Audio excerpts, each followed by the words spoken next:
Shalom, kita akan segera mulai ibadah pagi hari ini. Mari kita persiapkan hati kita. Tuhan, kami bersyukur ya Tuhan buat pagi hari ini ya Tuhan, ketika kami boleh datang sekali lagi ya Tuhan, dengan membawa kerinduan hati kami ya Tuhan. Biarkan kami fokus kepada Engkau hari ini ya Tuhan. Setiap pergumulan kami letakkan pada Engkau ya Tuhan. Kami bawa pergumulan kami penuh di dalam Engkau ya Tuhan.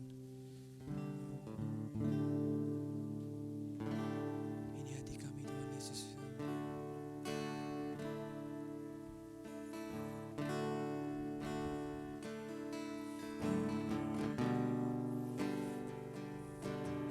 Ini kerinduan kami Tuhan.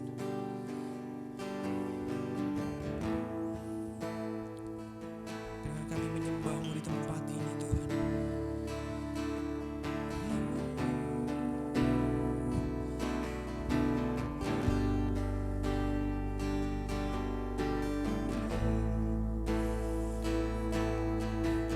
Sungguh besar setiamu, Kau nyata di dalam kehidupan kami Tuhan.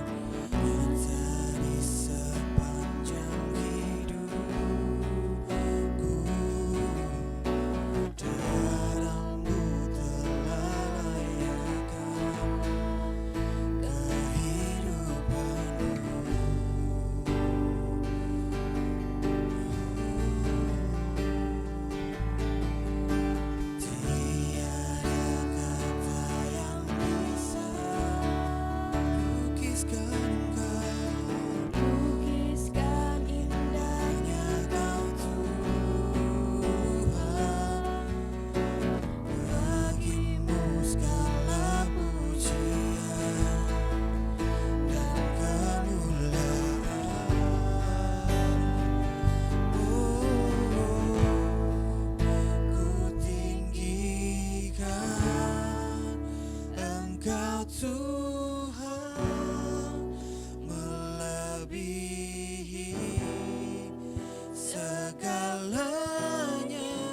Tiada pujian hatimu di dalam ku menyembah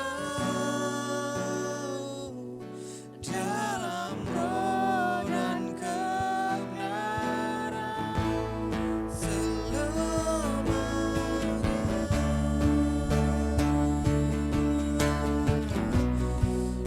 Saya berdoa sepatu bangkit berdiri, kita pujikan kembali pujian ini.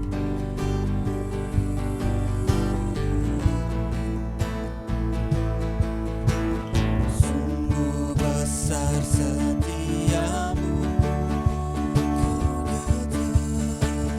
nyata di sepanjang hidupku, darah-Mu telah layakkan kehidupanku. Tiada kata yang bisa, tiada kata yang bisa melukiskan indahnya Kau Tuhan. Hanya bagi nama-Mu Tuhan, bagimu segala pujian dan kemuliaan.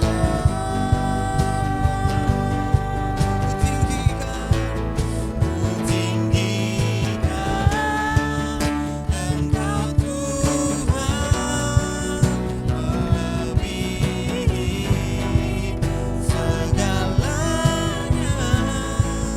lebih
namanya hari ini.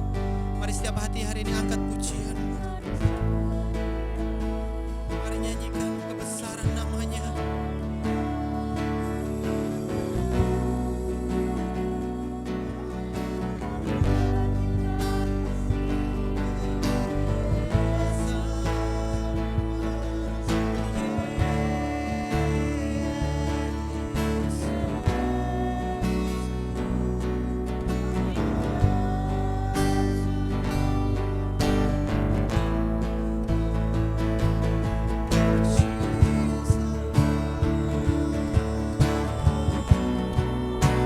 Kami menyembah-Mu Tuhan, kami menyembah Engkau.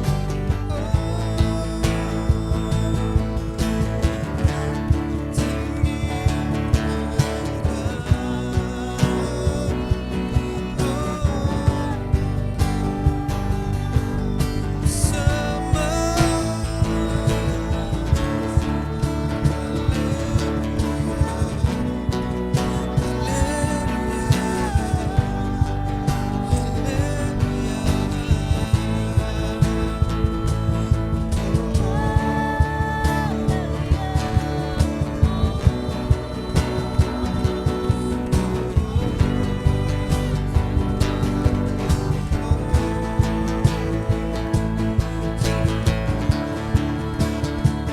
syukur bagi kasih-Mu Tuhan, syukur atas berkat-Mu Tuhan, syukur atas setiap kasih ya Tuhan.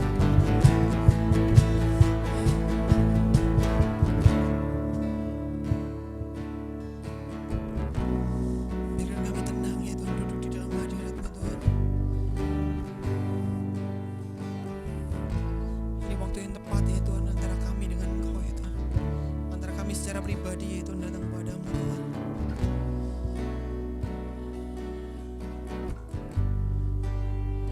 Bukan sebuah rutinitas ya Tuhan kami datang hari ini, bukan karena sebuah harusan juga Tuhan kami datang hari ini, tapi ini kerinduan kami Tuhan. Kami mau katakan dalam hati kami ya Tuhan, kami bukan apa-apa tanpa Engkau Tuhan. Kami perlu Engkau Tuhan, kami perlu Engkau Tuhan.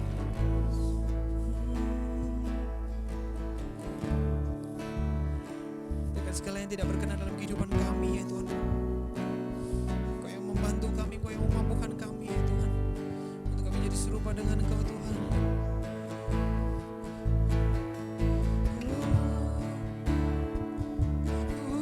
Sembah Engkau Tuhan, Yesus, Yesus.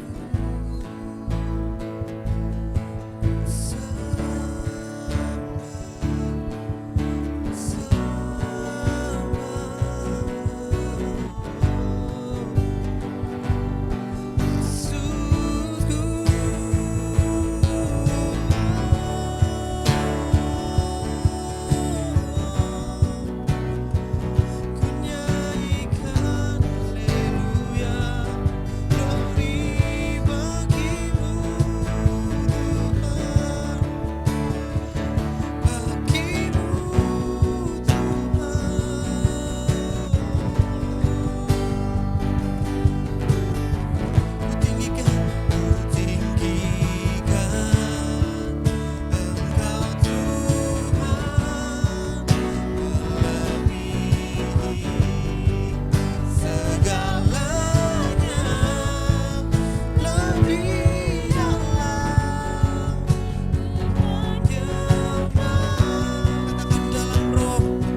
pada pagi hari ini ya Tuhan.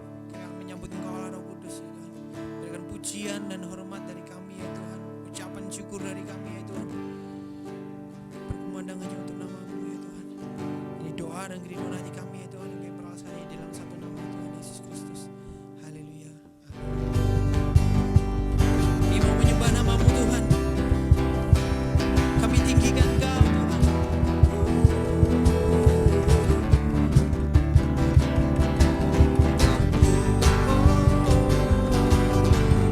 Oh,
indah semuanya di hadapan Kau Tuhan.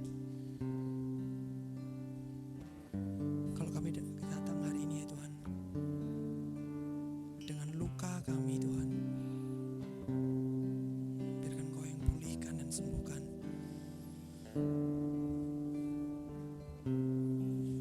Kalau kami datang hari ini ya Tuhan dengan sukacita kami ya Tuhan, biarkan Kau kuatkan kami ya Tuhan.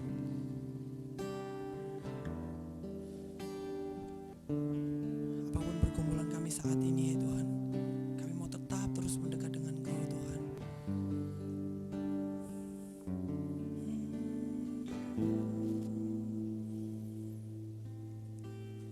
Saat ku masuk ke hadirat-Mu, bawa persembahan ke tempat kudus. Kami bawa pujian Tuhan, pujian ku naikkan, sembah ku berikan bagi-Mu Allah yang mulia.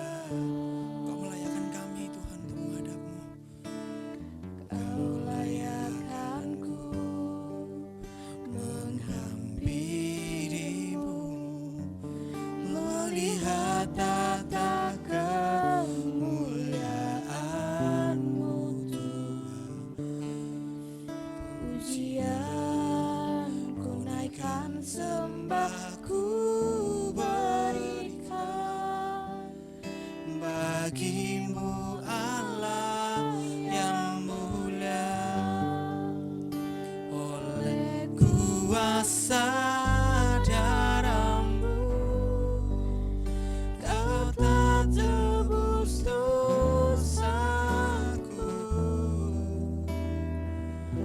Kekudusan-Mu melingkupiku, kasih-Mu mengalir memulihkan jiwa.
Shalom,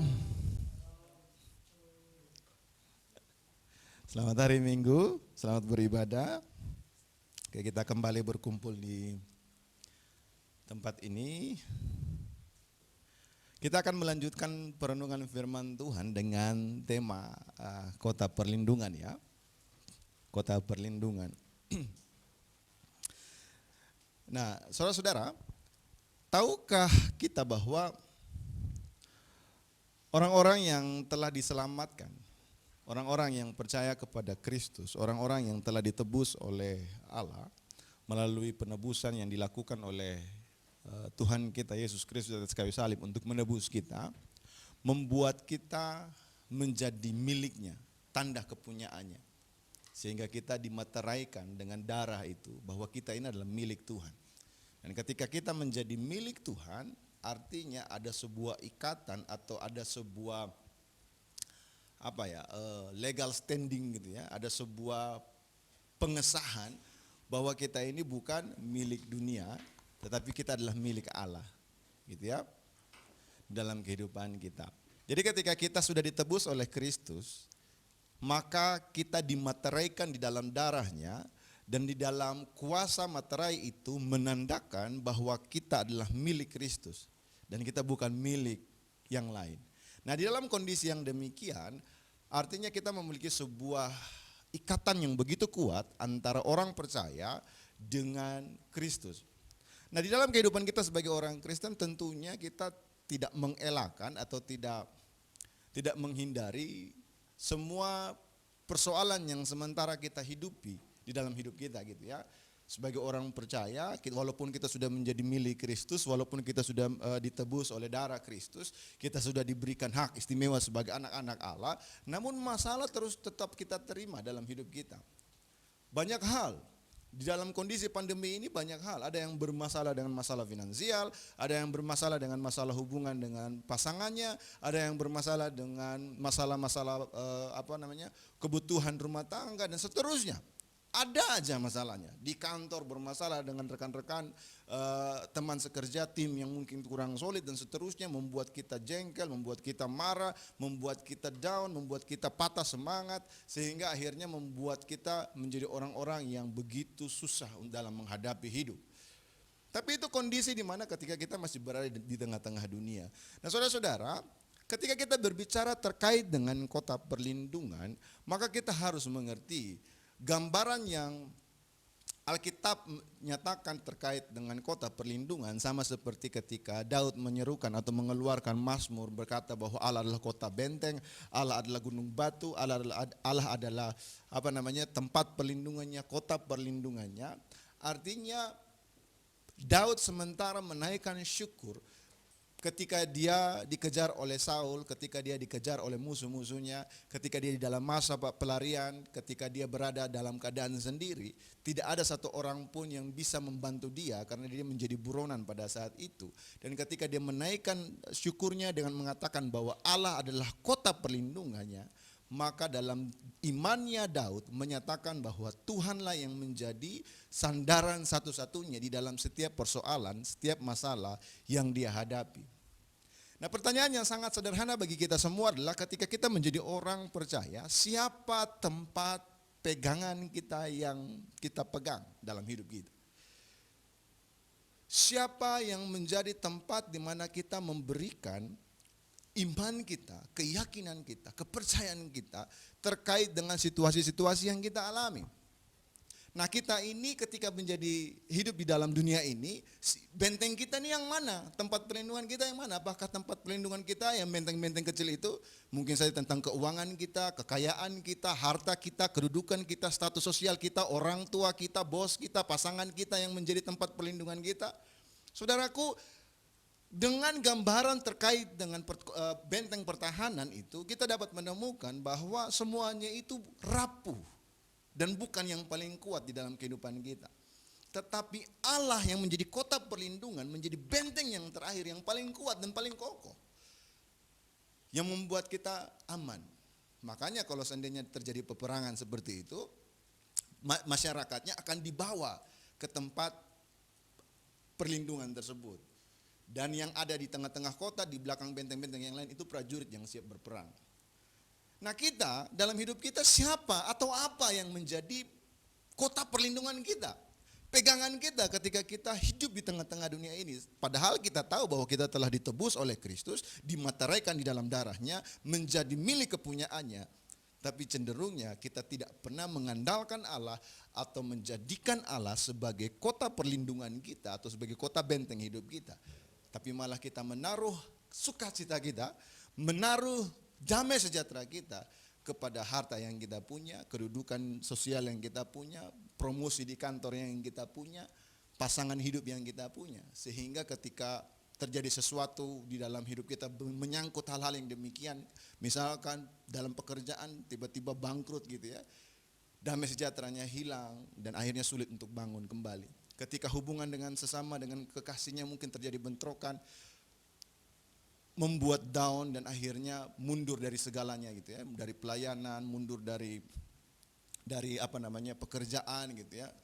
Bangun pagi, malamnya putus, pagi mau menjalani hidup terasa sulit gitu ya. Mau bangun pagi aja aduh, kayak hilang harapan gitu ya, terjadi. Itulah yang terjadi. Kita mengandalkan manusia atau mengandalkan sesuatu yang berada di bawah kolong langit ini, semuanya itu sementara dan bisa saja mengecewakan kita. Orang yang terdekat sekalipun bisa mengecewakan kita. Gitu ya. Tapi Tuhan tidak pernah mengecewakan kita. Nah, untuk itu saya mengajak kita untuk merenungkan kembali terkait dengan kota perlindungan, yaitu Allah itu sendiri. Saya ajak kita buka Alkitab kita di Ulangan pasal 19 ayat 1 sampai ayat yang ke-13 dan kita akan baca bergantian ya. Saya akan baca ayat yang ganjil dan saudara-saudara akan baca ayat yang genap dan kita akan baca bergantian. Oke. Kota-kota perlindungan. Apabila Tuhan Allahmu sudah melenyapkan bangsa-bangsa yang negerinya diberikan kepadamu oleh Tuhan Allahmu dan engkau sudah menduduki daerah mereka dan diam di kota-kota dan rumah-rumah mereka.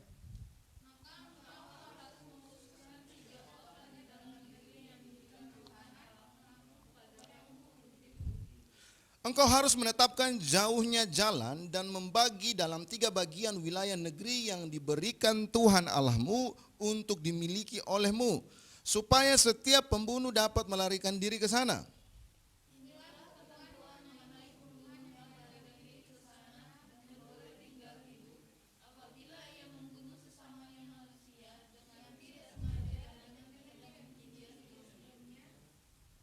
Misalnya apabila seseorang pergi ke hutan dengan temannya untuk membelah kayu. Ketika tangannya mengayunkan kapak untuk menebang pohon kayu, mata kapak terlucut dari gagangnya lalu mengenai temannya sehingga mati. Maka ia boleh melarikan diri ke salah satu kota itu dan tinggal hidup.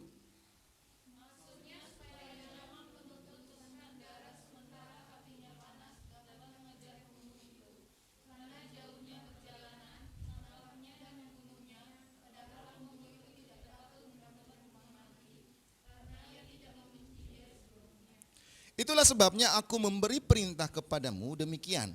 3 kota haruslah kau khususkan.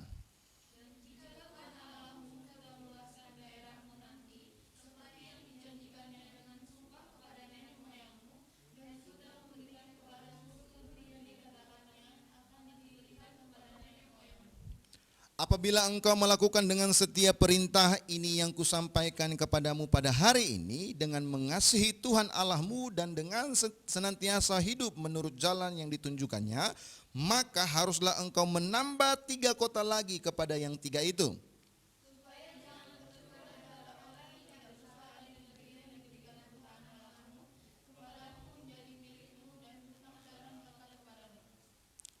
Tetapi apabila seseorang membenci sesamanya manusia dan dengan bersembunyi menantikan dia, lalu bangun, menyerang dan memukul dia sehingga mati, kemudian melarikan diri ke salah satu kota itu.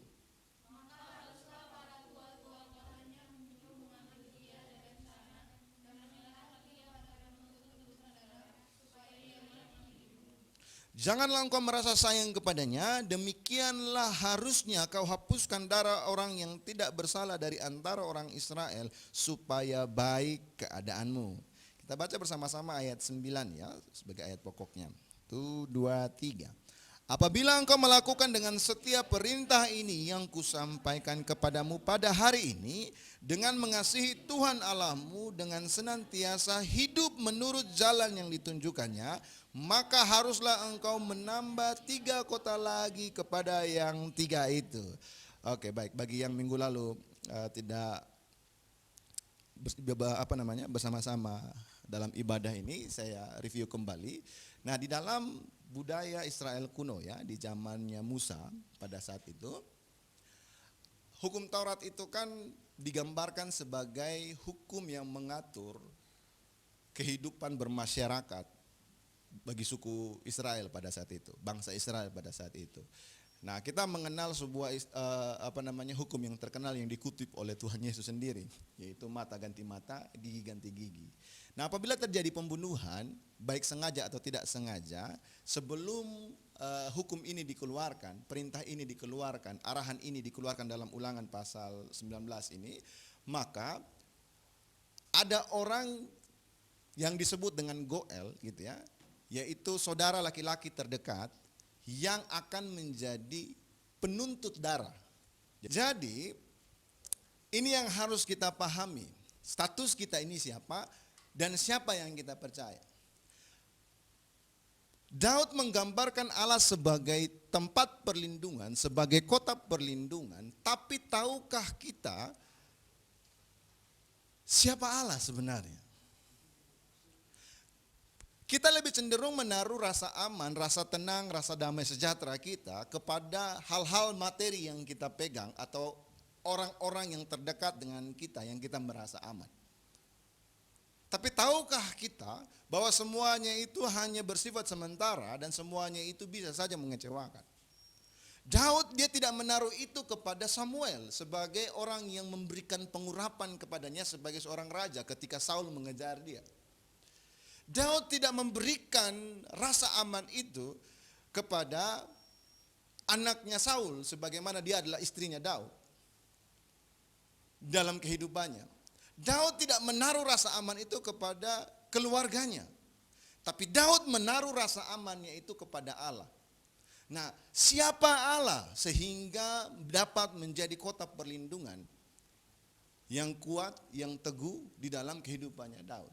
Kalau kita baca dari apa yang dituliskan, yang digambarkan di dalam Ulangan pasal 19 ini, maka kita akan menemukan yang pertama itu bahwa Allah adalah Allah yang berdaulat. Kenapa dia berdaulat?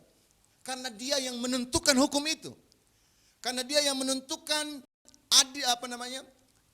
menentukan hukum tentang siapa yang salah, siapa yang benar. Di dunia ini kita tahu bahwa yang bisa menentukan benar dan salah itu adalah seorang hakim.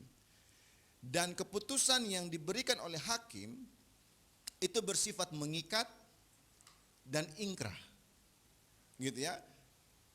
Tapi lewati beberapa tahap gitu ya kan, melalui dari pengadilan negeri, kemudian ditinjau kembali, kemudian dikasasi, kemudian sampai ke Mahkamah Agung gitu ya. Ini persoalan hukumnya. Tapi ketika Mahkamah Agung sudah mengeluarkan keputusan, maka keputusan itu sah dan tidak dapat diganggu-gugat. Mengapa demikian? Karena negara memberikan otoritas terhadap hakim tersebut. Dia punya kuasa untuk menentukan mana benar, mana salah sesuai dengan bukti-bukti yang cukup. Nah, Allah adalah hakim yang agung. Allah tahu kebenaran, Allah tahu mana yang salah, Allah tahu mana yang benar, dan Allah itu hidup bukan hanya pada masa itu. Tapi Allah tahu masa yang lalu, Allah tahu masa yang sekarang, dan Allah tahu masa yang akan datang. Dan dia memperhatikan itu semua, dan dia berdaulat menentukan mana yang benar dan mana yang salah. Artinya, di dalam budaya Yahudi pada zaman itu belum ada hukum ini. Sehingga ketika terjadi kecelakaan, orang yang mendapatkan tuntutan darah itu tidak mendapatkan keadilan karena darah itu bukan bagian tanggung jawabnya dia. Allah melihat ada kekosongan hukum di sini. Allah melihat ada kekurangan di sini, ada ketidakadilan di sini, sehingga Allah memerintahkan Musa untuk melakukan perintah ini.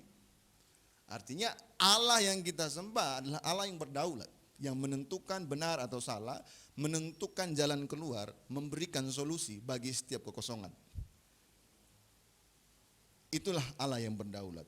Kemudian kita bisa menemukan lagi yang kedua adalah Allah yang adil. Allah yang tahu posisi takaran, dan tentu saja ini adalah prerogatif Allah, gitu ya, di dalam kehidupan bangsa Israel. Makanya Tuhan memperhatikan orang yang melakukan pembunuhan dengan tidak sengaja. Kalau kita baca, maka kita menemukan dua kasus. Kasus yang pertama adalah ketika pergi ke hutan, memotong kayu dengan kapak, kemudian mata kapaknya itu copot, kena temannya dan temannya meninggal. Nah, orang ini tidak sengaja, maka dia memiliki hak untuk lari masuk ke dalam kota perlindungan. Kasus yang kedua, ada yang memiliki kebencian dalam hatinya, melihat saudaranya sembunyi, kemudian bangun dan menyerangnya, kemudian mati. Nah, orang yang melakukan dengan sengaja ini, maka apa dikatakan oleh Tuhan?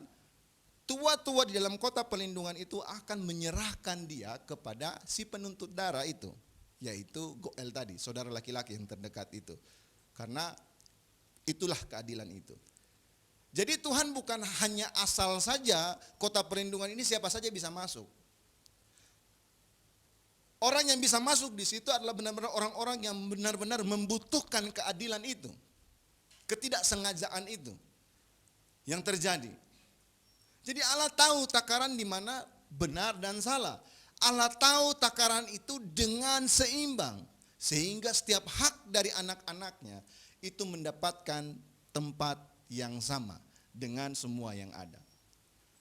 Jadi Allah itu benar-benar mengerti setiap kebutuhan kita, karena Dia tahu kita melebihi daripada siapapun. Allah tahu setiap kebutuhan yang kita perlukan. Ketika kita tidak mampu melakukan segala sesuatu, Allah menakarnya dengan benar, dengan seimbang, dengan seadil-adilnya, kemudian menyelamatkan kita, membawa kita ke dalam kota perlindungan tersebut. Nah, kita harus paham juga ya, dalam kondisi dosa pun demikian. Alkitab menyatakan bahwa semua orang telah berdosa dan kehilangan kemuliaan Allah. Yesaya mengatakan semua kesalehan kita sama seperti kain kotor. Semua perbuatan yang kita lakukan tidak dapat memberikan keselamatan bagi kita. Dengan demikian, baik harta kekayaan kita, amal baik kita, perbuatan-perbuatan baik kita tidak dapat menyelamatkan kita. Allah yang adil ini melihat kondisi yang demikian. Sehingga di dalam keadilannya dan di dalam kasihnya, Yesus Kristus datang ke dalam dunia sebagai penebusan dosa bagi kita.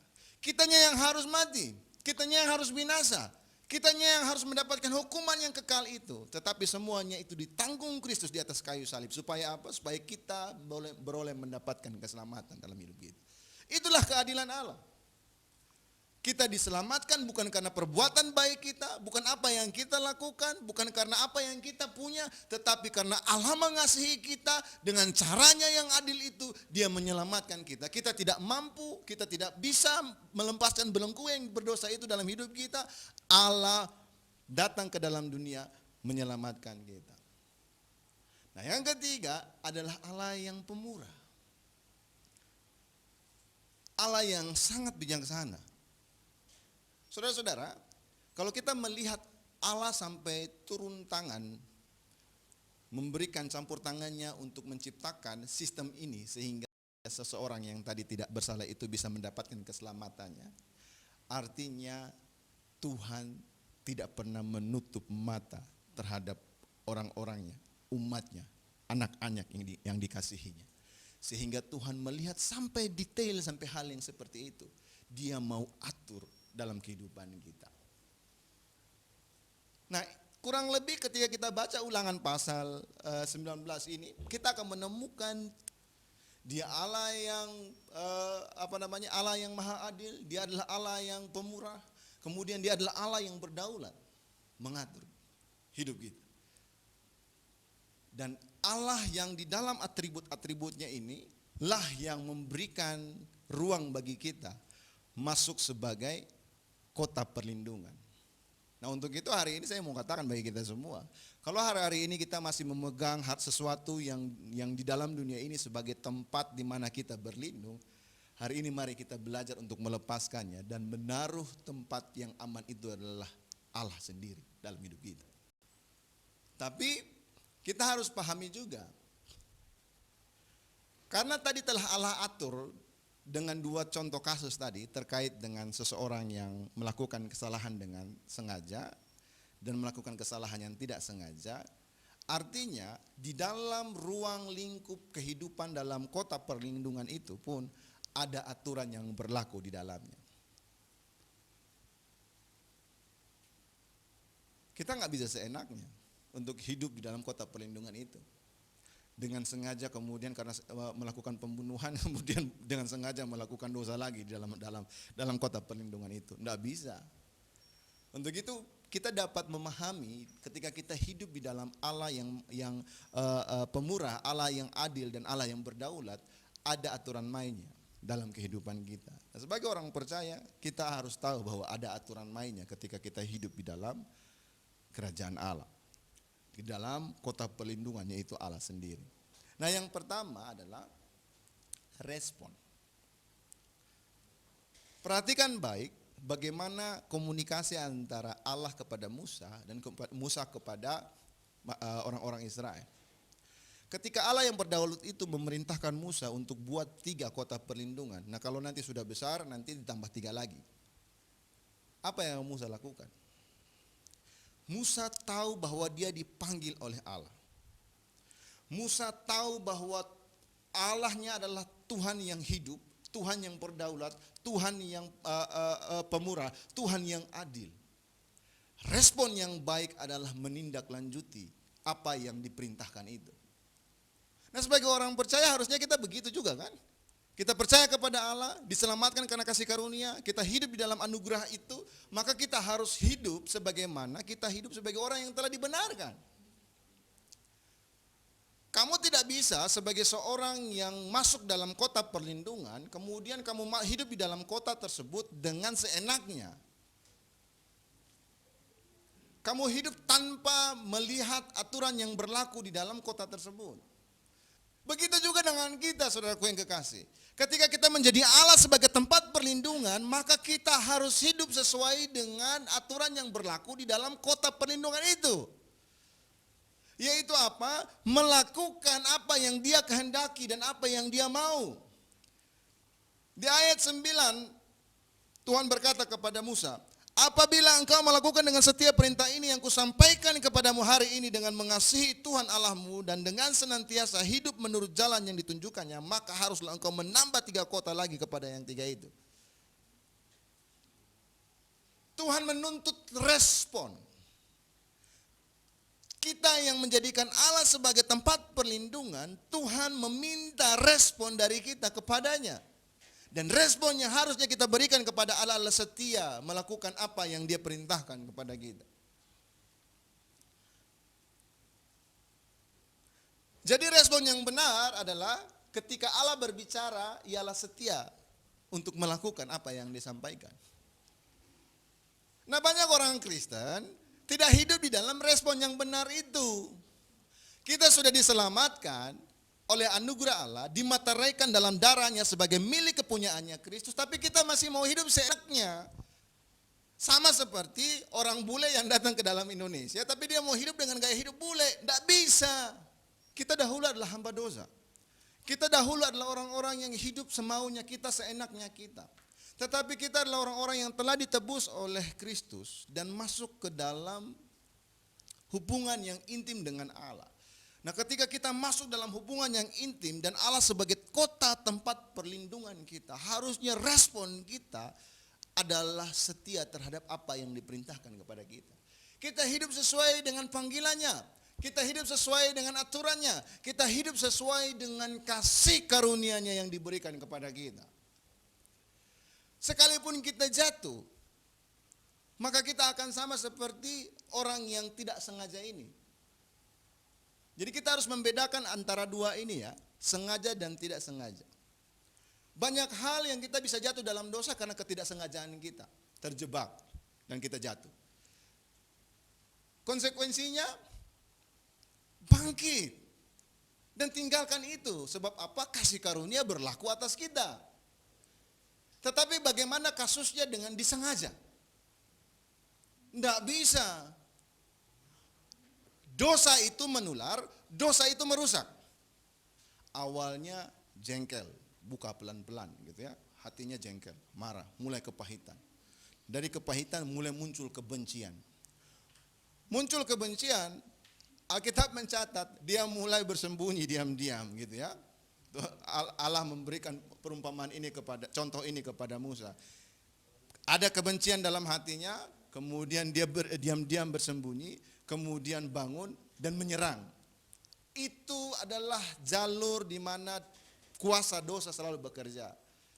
Jadi itu semua dimulai dengan kesengajaan. Nah, kalau kita sudah hidup di dalam kasih karunia Allah, kita sudah tahu itu berdosa, tapi kita melakukannya, maka kita hidup di dalam dosa. Kita mampu untuk bisa berkata tidak terhadap dosa? Mampu. Kenapa? Karena kita sudah belajar minggu yang lalu. Kita diberikan damai sejahtera oleh Allah dalam hidup kita. Kita dibenarkan, kita diperkenankannya, kita dikuduskannya, dan kita hiduplah sebagai orang-orang yang telah dibenarkan. Kita mampu berkata tidak terhadap dosa. Sama seperti Yusuf kepada istrinya Potifar. Hidup di dalam perintah Allah. Dan kamu akan baik-baik saja. Gitu loh. Kemudian yang kedua, nah kita harus tahu bahwa terkait dengan hal yang demikian, Yesus adalah penebus hutang darah yang sejati. Upah dosa adalah maut. Yesus datang menyelamatkan kita, melepaskan kita dari kematian itu, baik secara rohani maupun secara jasmani. Jadi dengan status yang demikian, maka kita tidak lagi diperhamba dan diperbudak dengan dosa. Kenapa? Karena kita sudah bebas. Kenapa? Karena kita sudah terlepas. Terlepasnya dari mana? Dari penebusan yang telah Yesus lakukan dalam hidup kita ketika kita terima Dia sebagai Tuhan dan Juru Selamat. Kita beriman kepadanya, kita diselamatkan. Dan ketika kita diselamatkan bukan hanya berbicara tentang dunia akhirat gitu ya. Tetapi kita berbicara tentang status kita yang berdosa itu di dalam dunia ini telah dipulihkan. Kita dibenarkan, kita mendapatkan perkenanan Allah, kita dikuduskan sebagai milik kepunyaan Allah. Dan itu bukan berbicara nanti, tapi sekarang, waktu itu juga, waktu sekarang ini. Jadi dosa tidak lagi punya kuasa atas kita. Kenapa? Karena kita sudah ditebus oleh Kristus. Nah, di dalam ayat 6 dan 7 berkata begini, maksudnya supaya jangan penuntut tebusan darah sementara hatinya panas dapat mengejar pembunuh itu, karena jauhnya perjalanan menangkapnya dan membunuhnya, padahal pembunuh itu tidak patut mendapatkan hukuman mati, karena ia tidak membenci dia sebelumnya. Itulah sebabnya aku memberi perintah kepadamu demikian, 3 kota haruslah kau khususkan. Jadi Yesus sebagai penebus darah yang sejati melepaskan kita dari dosa. Orang yang tidak hidup di dalam Kristus, maka dia menjadi hamba dosa itu. Tadi dosa itu merusak, dosa itu menular. Gitu kan? Sehingga mereka hanya hidup dengan hawa nafsu yang ada dalam diri mereka. Di dalam Yakobus pasal 4 berbicara tentang pertikaian. Dari mana lahirnya pertikaian? Lahir dari hawa nafsu dan iri hati, kata Yakobus. Karena kita pengen tapi nggak sesuai dengan apa yang kita mau, kemudian muncul amarah. Amarah ini kemudian membara menjadi kebencian. Kebencian ini lahir menjadi iri hati, sehingga terjadi pertikaian, cemburu, marah yang nggak benar gitu ya. Sehingga dampaknya apa? Dalam Mazmur kemarin kita baca bahwa amarah itu menimbulkan apa? Kejahatan.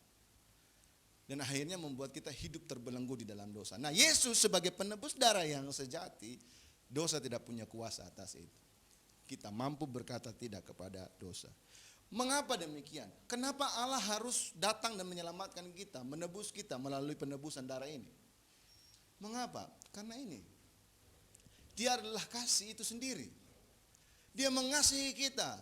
Dia melihat ada suatu kekosongan di sini. Manusia tidak mampu untuk menyelamatkan dirinya sendiri. Sehingga akhirnya dia menebus kita. Kemudian dia bukan hanya mengasihi kita. Selepas kita dikasihinya, dia melindungi kita. Saudara-saudara tahu anak ayam dan induk ayam? Ketika ada ancaman yang datang, apa yang terjadi? Induk ayamnya akan membuka sayapnya. Dan kemudian anak-anaknya akan masuk di dalam sayapnya. Pertanyaan saya, ketika kita hidup dalam dunia ini, dan kita tahu ada dosa, kita larinya kemana? Ada godaan, ada ancaman yang membuat kita jatuh ke dalam dosa. Apakah kita lari masuk ke dalam naungan induk ayam itu sebagai tempat perlindungan, atau justru kita lari mendekat terhadap godaan itu, terhadap ancaman itu? Ya, jawablah dalam hati gitu ya. Tapi hari ini saya ingin mengatakan kepada kita semua, kalau kita adalah milik kepunyaan Kristus, Dia mengasihi kita dan Dia mau melindungi kita. Pertanyaannya, respon kita apa? Respon kita mau masuk ke dalam perlindungan itu, atau justru kita lari ke dalam lubang yang telah dibuat oleh dosa dan kita masuk ke dalamnya. Dan hari ini saya ingin mengatakan kepada kita semua, Dia mengasihi kita dan Dia mau melindungi kita. Kalau kita tahu itu dosa dan kita tahu bahwa itu akan membuat kita masuk ke dalam belenggu yang mengikat kita, maka kita jangan lari ke sana, tapi larilah ke bawah naungan kepakan sayapnya sebagai tempat perlindungan kita sehingga kita aman. Dan kalau seandainya ancaman itu terus datang dan mau membahayakan, apa yang terjadi? Anak ayamnya yang menyerang ancaman itu? Tidak. Induk ayamnya lah yang akan pergi mengejar ancamannya itu, sehingga kita lari terbirit-birit gitu ya, karena dikejar oleh induk ayam yang akan mematok kita gitu. Mari kita belajar bahwa Allah mengasihi kita dan Dia mau melindungi kita.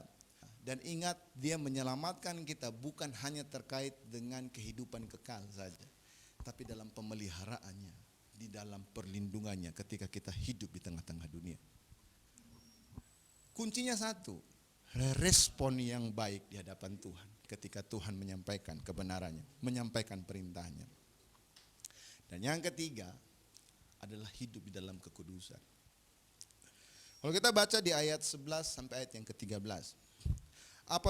Tetapi apabila seseorang membenci sesamanya manusia dan dengan bersembunyi menantikan dia, lalu bangun, menyerang dan memukul dia sehingga mati, kemudian melarikan diri ke salah satu kota itu, maka haruslah para tua-tua kotanya menyuruh mengambil dia dari sana dan menyerahkan dia kepada penuntut tebusan darah, supaya ia mati dibunuh. Janganlah engkau merasa sayang kepadanya. Demikianlah harus kau hapuskan darah orang yang tidak bersalah dari antara orang Israel, supaya baik keadaan. Artinya apa? Tuhan mau menyelamatkan, tapi Tuhan tidak berkompromi dengan dosa. Dosa tadi menular dan merusak. Dimulai dari hal kecil, kemudian dibuahi sampai akhirnya membuahkan maut dalam hidup kita. Kita harus belajar, menjadi kudus itu berarti kita tuh terpisah dari dosa dan dikhususkan bagi Allah. Itu berarti hidup kita tuh semakin hari dekat dengan Allah, hidup di bawah naungan kepak sayapnya gitu. Menjadi seperti Dia dan mencari kehadirannya, kebenarannya dan persekutuannya dengan sepenuh hati. Jadi kalau seandainya kita berkata bahwa kita ini adalah anak-anak Allah, tapi kita nggak pernah mencari Dia, tidak mau menikmati kehadirannya, tidak mau hidup di dalam kebenarannya dan persekutuannya dengan sepenuh hati, maka dipertanyakan, apakah kita ini benar-benar anak Allah atau justru kita sama seperti contoh kasus yang kedua yang Allah sampaikan kepada Musa pada saat itu. Yang memang dari dasarnya sudah menimbulkan kebencian, kebencian itu dibuahi kepada niat jahat, dan niat jahat itu dibuahi kepada perlakuan atau tindakan yang akhirnya memukul dan mengakibatkan kematian kepada saudaranya itu. Saudara yang kekasih, kekudusan adalah hal yang terpenting dalam kehidupan kita. Ketika kita manusia yang lama diselamatkan, menerima Yesus Kristus sebagai Tuhan dan Juru Selamat, kita menjadi apa? Ciptaan yang baru. Yang lama sudah berlalu, yang baru sudah datang. Artinya apa? Kita perlu menanggalkan semua hidup yang membuat kita terjerumus di dalam dosa. Hidup dengan benar di hadapan Allah. Nah, ada dua pilar utama bagaimana kita bisa hidup di dalam kebenaran dan dalam kekudusan. Paulus di dalam 2 Korintus pasal 1 ayat 12 berkata begini. Inilah yang kami megahkan, yaitu bahwa suara hati kami memberikan kesaksian kepada kami bahwa hidup kami di dunia ini, khususnya dalam hubungan kami dengan kamu, dikuasai oleh yang pertama ketulusan, dan yang kedua adalah kemurnian dari Allah, bukan oleh hikmat duniawi, tetapi oleh kekuatan kasih Allah. Kita dapat belajar bahwa ketulusan itu sama seperti sebuah kebenaran. Maksudnya apa? Artinya ketulusan itu tidak dimanipulasi. Tidak ada motif yang lain. Jadi apa adanya, itu tulus. Gitu loh. Kalau ada motif, maka itu bukan tulus. Bukan penyanyi itu ya, bukan. Misalkan saya membantu siapa ya? Membantu Gesang misalkan. Saya membantu Gesang supaya mendapatkan sesuatu dari Gesang, itu tulus bukan? Enggak. Nah, cewek-cewek perlu hati-hati nih. Kalau ada cowok yang datang dan memberikan pertolongan, ngantar jemput, lihat dulu nih, ini tulus atau ada motif ini. Nah, laki-laki juga harus belajar. Ketika kita menolong seseorang, periksa hati kita. Ini tulus atau mengharapkan sesuatu. Mari kita sama-sama melihat. Paulus mengatakan bahwa kehidupan rohani kita itu harus bertumpu kepada kehidupan yang kudus. Nah, kata tulus di sini di dalam 2 Korintus pasal yang ke 1 ayat 12 tadi ini, maka kita dapat menemukan begini. Kata tulus ini dapat juga diterjemahkan dengan kudus atau bersih. Jadi enggak ada motif. Kita menolong dia tanpa ada harap balik gitu loh. Jadi tulus itu begitu. Jadi orang yang mau hidup di dalam kekudusan, Paulus mengatakan bahwa dia hidup diatur atau diarahkan oleh hati nuraninya yang di hadapan Allah. Dan dia mengatakan, menutup ayat itu dengan berkata bahwa dia lakukan itu bukan karena hikmat dunia, tetapi oleh kasih Allah atasnya. Jadi hati nurani dia adalah hati yang benar. Dan hati yang benar ini melahirkan ketulusan. Dan ketulusan itu bersih. Dan diartikan dengan kata lain, itu kudus gitu ya. Jadi orang yang bisa hidup kudus, hidup di dalam ketulusan, hidup yang benar, tanpa ada motif apapun. Sama seperti ketika kita mengalami konflik antara satu dengan yang lain. Saya nggak bisa membenci dia atau marah dengan dia dengan berlebihan. Kalau dia lakukan salah ya saya harus tegur. Mungkin marah iya. Tapi untuk membencinya tidak bisa. Kenapa? Karena saya tahu bahwa Yesus juga mati buat dia. Bagaimana mungkin saya membenci dia padahal Yesus mati buat dia juga? Untuk itulah maka ketika Petrus mengangkat pedang dan memotong telinganya seorang imam pada saat itu ketika mereka datang untuk menjemput Yesus. Yesus enggak menyerukan semuanya angkat pedang dan serbu gitu loh. Enggak. Yesus minta Petrus, masukin pedangmu. Barang siapa bermain pedang dia akan mati dengan pedang. Saya enggak bisa mengambil eksekusi kepada saudara saya untuk melakukan sesuatu kepada dia. Kenapa? Karena Yesus mengasihi dia. Kita enggak bisa melakukan, harusnya kita yang telah dimurnikan oleh Allah memiliki ketulusan ini juga. Jadi kalau seandainya kita dibantu minta untuk membantu pelayanan, kita nggak pernah berpikir, di situ pelayanan di situ PK-nya berapa? PK-nya kecil, enggak usah aja pelayanan di situ. No. Desain nggak bisa lagi, nggak mampu bayar kamu untuk melayani di situ. Ya udah tinggalin aja, carilah gereja yang lebih besar gitu, yang bisa membayar kamu. Tinggalin aja saya itu. No. Firman Tuhan berkata begini di dalam 1 Yohanes pasal 4 ayat 20. Barang siapa mengatakan aku mengasihi Allah namun dia membenci saudaranya, maka dia adalah apa? Ada yang tahu? Pendusta. Barang siapa mengaku bahwa dia mengasihi Allah tapi kalau pelayanan minta PK, pendusta. Barang siapa mengatakan dia mengasihi Allah tapi pelayanan minta dihargai, pendusta. Ini pilar yang Paulus katakan. Ketulusan, kemurnian hati kita ketika kita melayani. Kalau kita mau hidup dalam kekudusan, hiduplah di dalam ketulusan. Karena dalam ketulusan itu kita dapat berkorban apa saja untuk melayani Tuhan. Kemudian yang kedua, pilar yang kedua itu adalah yang bertumpu kepada kebenaran. Nah, kata kemurnian itu diterjemahkan di dalam arti yang lain, itu adalah ketulusan itu sendiri atau kebenaran. Nah, mari kita pahami bahwa kita tahu bahwa kita sudah dibenarkan. Benar artinya kita tahu yang salah. Harus ada benar, baru bisa mengukur kesalahan.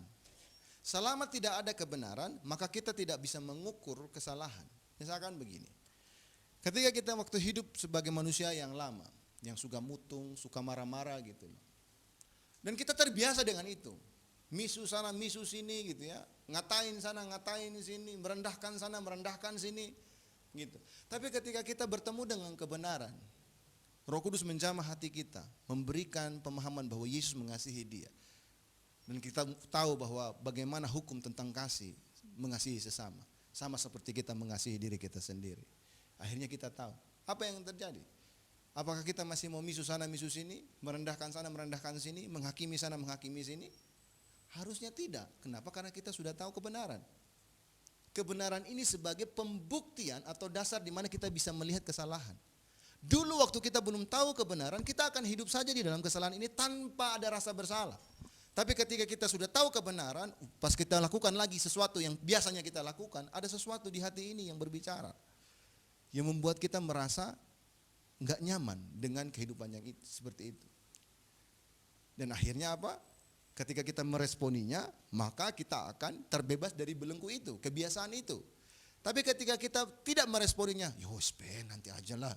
Apa yang terjadi? Kita akan mematikan hati nurani yang baik itu. Makanya Paulus tadi berkata bahwa inilah yang kami megahkan, kata Paulus, yaitu bahwa suara hati kami memberi kesaksian kepada kami bahwa hidup kami di dunia ini, jadi suara hati nuraninya dia memberi kesaksian kepada dia ketika dia hidup di dalam dunia ini, gitu ya. Khususnya di dalam hubungan dia dengan jemaat di Korintus, dikuasai oleh dua pilar tadi, ketulusan dan kemurnian. Yang datang dari mana? Datang dari Allah, bukan oleh apa? Hikmat duniawi. Jadi kalau seandainya ketika kita biasa saja melakukan dosa dan kemudian ada sesuatu yang tidak nyaman dalam hati kita, bisa saja itu datang dari Allah, bukan dari hikmat duniawi. Hikmat duniawi akan membawa kita untuk mendapatkan keuntungan bagi diri kita sendiri, sekalipun kita hidup di dalam dosa, menikmati dosa dan hidup di dalam dosa. Tetapi ketika kita bertemu kebenaran, kebenaran itulah yang memerdekakan hidup kita dari semuanya itu. Dan kita perlu meresponi itu. Dan itu datang bukan karena hikmat dunia. Tetapi Paulus mengatakan bahwa itu datang oleh apa? Kekuatan kasih karunia Allah dalam hidup kita. Yang menjamah hati kita, mengubah hidup kita, mengubah pola pikir kita, mengubah kebiasaan-kebiasaan yang buruk kita. Dan akhirnya kita dapat menjadi hidup kudus di hadapan Tuhan. Nah mari saudaraku yang kekasih, bagaimana kita bisa hidup di dalam kota perlindungan? Maka kita dapat mengenal satu. Siapa itu kota perlindungan bagi kita?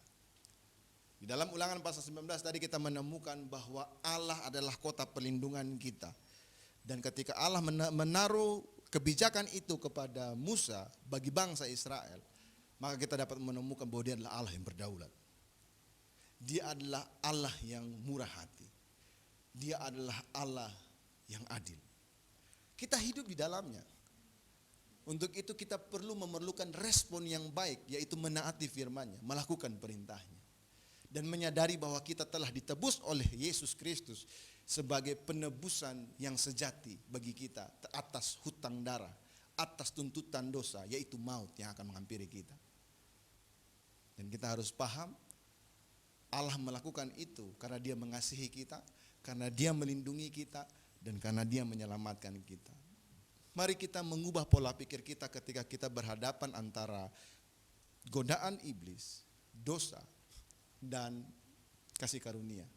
Pandanglah Allah sama seperti induk ayam yang melindungi anak-anaknya. Dan kita ini adalah anak-anak ayam tersebut. Kalau seandainya ada ancaman, lihatlah itu bahwa itu ancaman ketika itu berdosa. Respon yang baik adalah lari kepada induknya. Ketika kita tidak mampu untuk melakukan segala sesuatu, maka kita akan melihat Allah akan bekerja melakukan segala sesuatunya itu bagi kita. Sama seperti induk ayam yang melindungi anak-anaknya. Kemudian hiduplah dalam kekudusan. Karena memang itu adalah tujuan yang dimaksudkan dari semula. Allah menghendaki untuk kita kudus. Sehingga dia mengaruniakan anak yang tunggal dengan maksud menguduskan kita. Dan bagaimana cara untuk kita bisa hidup dalam kekudusan? Hiduplah di dalam hati nurani yang dipenuhi oleh kasih karunia Tuhan. Yang memberikan kita dua pilar tadi. Yaitu apa? Ketulusan dan kebenaran dalam hidup kita. Mari sama-sama kita tundukkan kepala. Kita satu di dalam doa. Bapak yang baik, terima kasih Tuhan untuk kebenaran firman Tuhan yang telah kami dengar pada hari ini. Mungkin kami adalah orang-orang percaya yang terus dan masih bergumul dengan banyak dosa dalam hidup kami Tuhan. Tapi hari ini kami belajar bahwa Allah adalah tempat perlindungan kami. Kota benteng kami yang teguh, kota perlindungan kami Tuhan. Dan kami belajar ketika kami menjadikan Allah sebagai tempat perlindungan kami tahu bahwa Allah adalah Allah yang berdaulat. Kami tahu bahwa Allah adalah Allah yang pemurah. Kami tahu bahwa Allah adalah Allah yang adil. Dan ketika kami hidup di dalam Engkau Tuhan, kami mau hidup dengan menjalankan apa yang Tuhan katakan kepada kami. Kami mau hidup dengan iman kepada Kristus yang telah menebus kami. Dan kami mau hidup di dalam kekudusan. Dan kami percaya di dalam hikmat kasih karunia Allah yang telah menyelamatkan kami, akan menuntun hati nurani kami Tuhan untuk berdiri di dalam ketulusan dan berdiri di dalam kebenaran Tuhan ketika kami berada dalam dunia ini Tuhan. Kalau kami masih jatuh, kalau kami masih saja hidup masih terbelenggu dengan dosa hari ini Tuhan, kami belajar bahwa kami sudah dimerdekakan, kami sudah menang, dan kami percaya Tuhanlah yang akan menjadi pembela kami, Tuhanlah yang akan memberikan kekuatan bagi kami, Tuhanlah yang akan melindungi kami dari setiap apapun yang mengancam kami Tuhan. Pimpin kami untuk kami terus bertumbuh kepada iman yang lebih tinggi lagi Tuhan. Sehingga kami bukan hanya menjadi orang percaya yang biasa-biasa saja Tuhan. Tapi kami benar-benar menjadi orang percaya yang memiliki hubungan yang intim. Yang memiliki kerinduan akan kehadiran Tuhan. Memiliki kerinduan untuk bersekutu dengan Tuhan dalam hidup kami hari demi hari. Dan mau mengandalkan Tuhan dalam hidup kami Tuhan. Terima kasih Bapak, terima kasih Tuhan.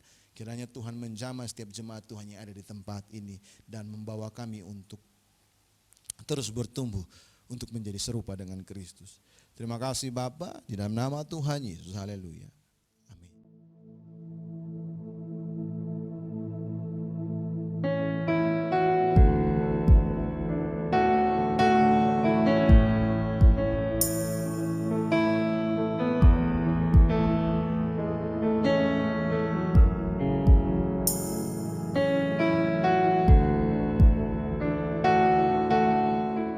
Shalom jemaat yang dikasihi Tuhan, selamat hari Minggu.